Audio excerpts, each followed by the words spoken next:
Ini adalah tingkat kejahatan tertinggi. Terry mengetahui istrinya berselingkuh, jadi dia melepaskan tembakan untuk membunuh June. Saya hanya menggunakannya secara sederhana. Itu mengolok-olok semua polisi. Ceritanya dimulai dengan panggilan telepon. Terry mengatakan dia mengetahui istrinya June tidak setia padanya. Dia awalnya seharusnya melakukan perjalanan bisnis, tapi dia diam-diam check-in ke hotel. Hal ini membuat Terry merasa dikhianati. Dia pergi ke resepsi hotel. Meski istrinya tidak menyebutkan nama aslinya, Terry tetap mengenali catatannya. Kemudian ia berhasil menyewa kamar 508 di seberang istrinya.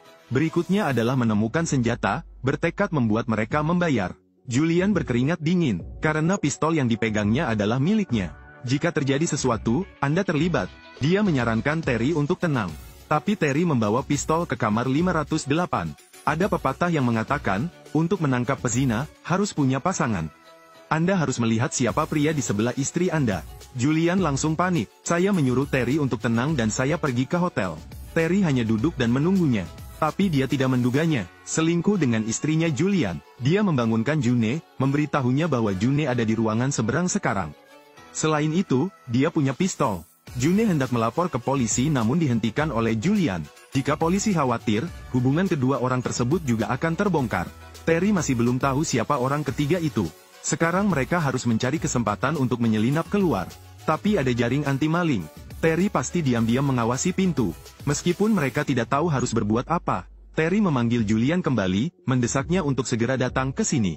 Katakan padaku kamu secara khusus menyiapkan kejutan.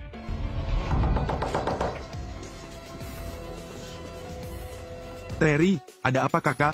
Ruang pelayanan. Ternyata Terry ingin mengetahui siapa orang ketiga tersebut. Saya memesan makanan untuk kamar June. Julian hanya bisa meminta June menandatanganinya. Dan dia menelepon untuk menahan Terry, menyuruhnya untuk tidak melakukan hal bodoh dan menungguku tiba. Keduanya menyembunyikan segalanya, namun cepat atau lambat dia akan ditemukan oleh Terry. Julian hendak melarikan diri dari jendela ketika dia menemukan Terry ada di lantai 5. Pendekatan seperti ini tidak praktis. Jadi Julian memikirkan cara lain. Dia menggunakan telepon rumah di kamar itu untuk menelepon kamar Terry.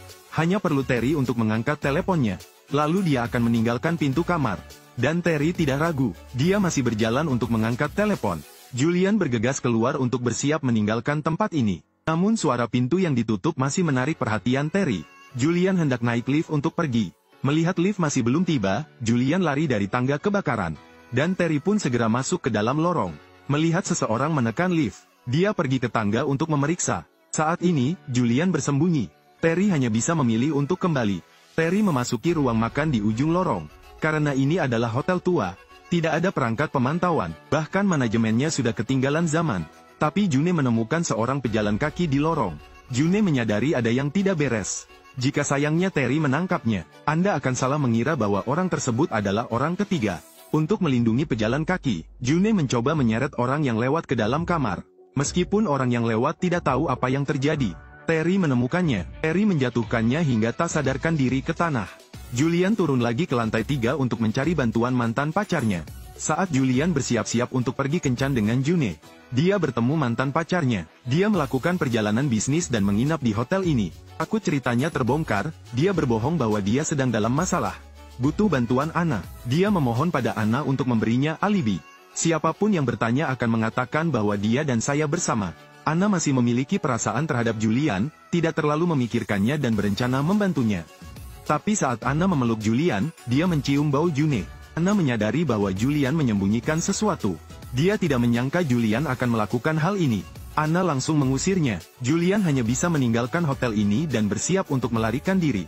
Dia pikir selama Terry tidak melihatnya, tidak apa-apa. Namun pejalan kaki itu diikat oleh Terry. Terry juga menutup mata orang yang lewat. Terry memegang pistol dan mengarahkannya ke orang yang lewat. June tidak bermaksud menyembunyikan hal ini lagi dari Julian dan bersiap menjelaskan dengan jelas. Tapi Terry tidak sengaja menarik pelatuknya, dan begitu saja dia membunuh June. Sebelum Julian berlari jauh, dia menyadari bahwa dia telah melakukan kesalahan bodoh. Dia mengambil telepon yang salah. Ponselnya masih ada di kamar June. Jika Terry mengetahuinya, dia tidak akan bisa menjelaskannya lagi. Julian kembali ke hotel lagi. Karena dia sudah membuat janji dengan Terry untuk datang ke hotel mencarinya. Dia mengetuk pintu kamar Terry. Setelah itu, "Jangan seperti itu, tunggu. Tenang, tetap tenang." Melihat darah, dia ketakutan. Benar bahwa, tapi siapakah orang yang tidak beruntung itu? Anna juga mendengar suara tembakan. Memikirkan kelakuan Julian yang tidak biasa tadi, dia memutuskan untuk naik ke atas untuk mencari tahu. Julian melihat June terbaring dalam genangan darah. Dia berjalan mendekat dan membelainya. Terry menariknya, saat mereka berdebat. Mereka mengira tembakan tadi menyebabkan pelayan datang. Terry tidak bisa membuka pintu, jadi dia harus meminta jawaban Julian.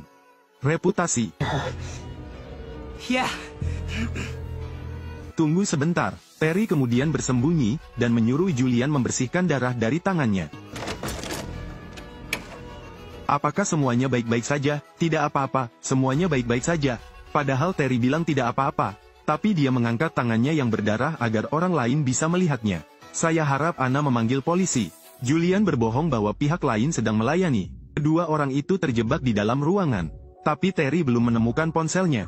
Dia menganggap pria yang lewat itu adalah orang ketiga itu. Saat Julian memikirkan cara untuk melarikan diri, kata-kata Terry hampir merenggut nyawanya. Dia mengarahkan pistolnya ke kepala pejalan kaki itu. Pria ini menemani June sepanjang malam. Di dalam ruangan ada denanya. Mereka bisa menyamarkannya sebagai adegan bunuh diri palsu karena cinta. Tapi hanya Julian yang paling jelas. Tidak ada DNA pejalan kaki di ruangan ini. Cara ini tidak bisa disembunyikan dari polisi. Terry dengan mudah meletakkan pistol di tangannya. Dia ingin Julian menangani orang ini untuknya. Dua orang menjadi anggota kelompok yang sama. Tapi bagaimana Julian bisa melakukan ini? Kamu membunuhnya. Apapun yang kita lakukan, dia tidak akan kembali. Julian menancapkan pistol ke ikat pinggangnya. Dia mengendalikan inisiatif di tangannya. Terry juga merasa sangat menyesal.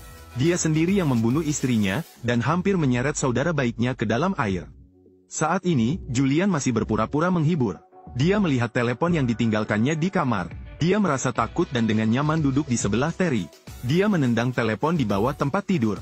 Anna kembali ke kamarnya dan akhirnya mengangkat telepon untuk memanggil polisi. Terry bersiap untuk mengaku atas saran Julian. Tapi aku tidak ingin menyeret saudara-saudaraku yang baik ke dalamnya. Dia mengambil pistolnya. Saya ingin menghapus sidik jari dari pistol. Dia bahkan bersiap membersihkan kamar. Hapus semua jejak keberadaan Julian. Yang juga bertepatan dengan pemikiran Julian.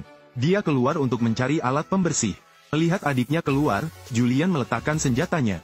Sidik jari atau tidak, saya tidak peduli. Mencegah lawan menjadi gila lagi adalah hal terbaik. Letakkan saja telepon di tanah dan semuanya akan baik-baik saja.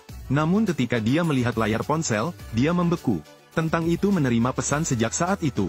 Ternyata setelah Terry menembak dan membunuh June, dia segera menelepon saudara-saudara baiknya. Tapi telepon berdering lagi di tempat tidur.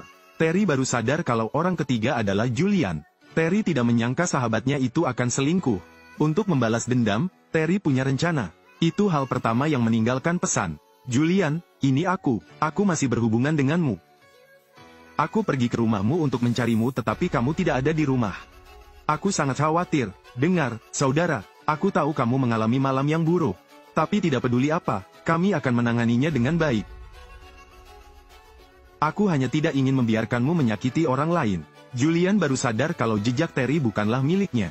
Menyuruh Julian menarik pelatuk dan menembak orang yang lewat hanyalah ujian terakhirnya. Namun Julian gagal dalam ujian tersebut. Dia hanya menggunakan satu pesan untuk berhasil menyalahkan dirinya sendiri. Tapi sekarang sudah terlambat. Terry berada di pintu lift ketika dia bertemu dengan seorang pelayan yang datang untuk memeriksa. Tapi dia tidak panik, sebab lawan juga punya kelemahan.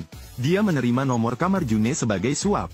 Kedua, pelayan melihat pesan bantuan June. Tapi dia tidak membantu tepat waktu. Jika hal ini terungkap, jadi jika mangkuk nasi Anda hilang, jika Anda tidak melakukannya dengan baik, Anda akan terseret ke dalam permainan bersama saya.